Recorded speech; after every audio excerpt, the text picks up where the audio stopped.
Chaque fois qu'on mange, on lance, sans même y penser, une cascade d'événements absolument extraordinaires à l'intérieur de notre corps. Aujourd'hui, on va suivre ce voyage fascinant. Comment une simple assiette se transforme en l'énergie même qui fait battre le cœur de nos cellules. C'est une histoire de transformation incroyable qui nous emmène du très grand au ridiculement petit. Alors, pour bien comprendre tout ça, voilà notre feuille de route. D'abord, on va définir ce qu'est vraiment la nutrition. Ensuite, on suivra le voyage des aliments. Puis on verra comment ils passent dans le sang, comment ils deviennent du carburant pour nos cellules. Et enfin, on remontera jusqu'à la source originelle de toute cette énergie, les plantes. Allez, première étape. Qu'est-ce que la nutrition au juste ? Spoiler, c'est bien plus que ce qu'il y a dans notre assiette. C'est un processus super complexe qui se joue à tous les niveaux, de notre corps en entier jusqu'à l'intérieur de la plus petite de nos cellules. On y pense rarement, mais chaque repas, c'est le coup d'envoi d'une réaction en chaîne incroyable. Que se passe-t-il vraiment une fois qu'on a avalé ? Eh bien, c'est le début d'une opération de démontage et de reconstruction chimique d'une efficacité redoutable. Voilà le point essentiel. La nutrition, en fait, c'est l'art de transformer, disons, une pomme en deux choses vitales. D'un côté, de l'énergie pour penser et bouger, et de l'autre, des matériaux pour construire et réparer notre corps. C'est ça qui fait tourner la machine. Chaque organe, chaque tissu, chaque cellule. Bon, maintenant qu'on a la vue d'ensemble, il est temps d'entrer dans l'usine.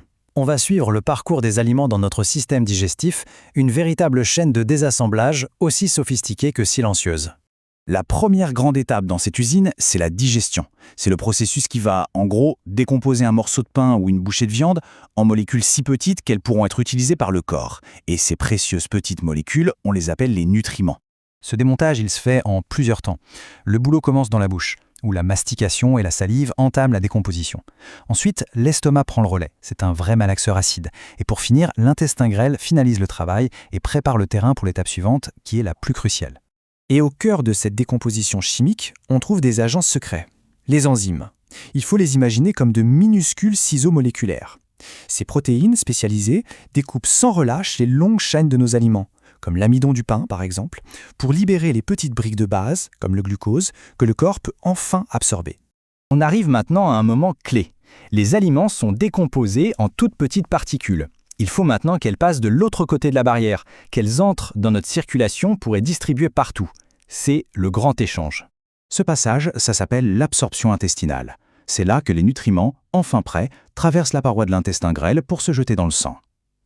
L'intestin, ce n'est pas juste un tube, c'est une immense surface d'échange, optimisée à fond pour cette mission. Et pour maximiser cette absorption, la paroi de l'intestin est une vraie merveille d'ingénierie.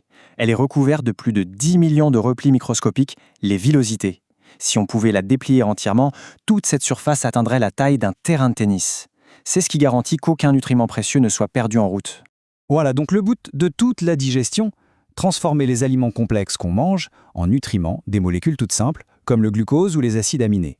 Pourquoi ? Parce que c'est le seul format que nos cellules sont capables de comprendre et d'utiliser. Ok, une fois dans le sang, comment ces précieux nutriments arrivent-ils à bon port ? On va s'intéresser maintenant au service de livraison express de notre organisme. C'est là qu'intervient le système circulatoire, notre réseau d'autoroutes internes. Le sang, pompé par le cœur, devient le véhicule de livraison ultime. Et il ne fait pas les choses à moitié. Il transporte en même temps le carburant qui vient des aliments et le dioxygène qui vient des poumons jusqu'à la porte de chacune de nos milliards de cellules. Et nous voici enfin à destination. À l'intérieur de chaque cellule, la magie finale se produit. C'est la respiration cellulaire.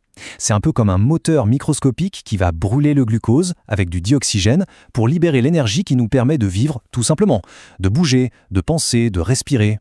Et bien sûr, comme n'importe quel moteur, cette production d'énergie génère des déchets. Le corps a un système de nettoyage très efficace.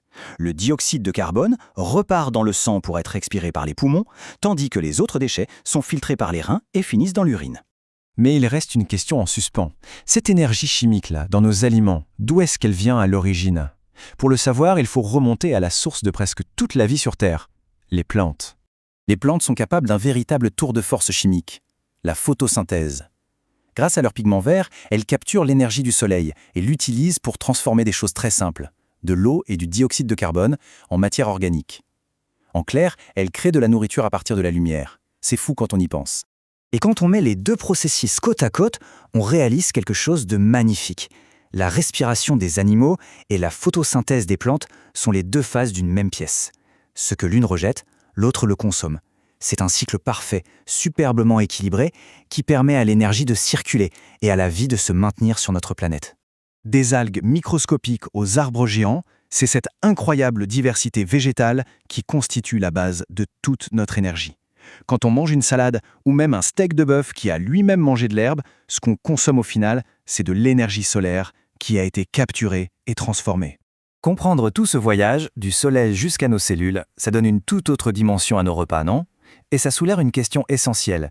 Maintenant qu'on sait comment notre corps est alimenté, comment on fonctionne de l'intérieur, quel choix s'offre à nous pour le prochain repas?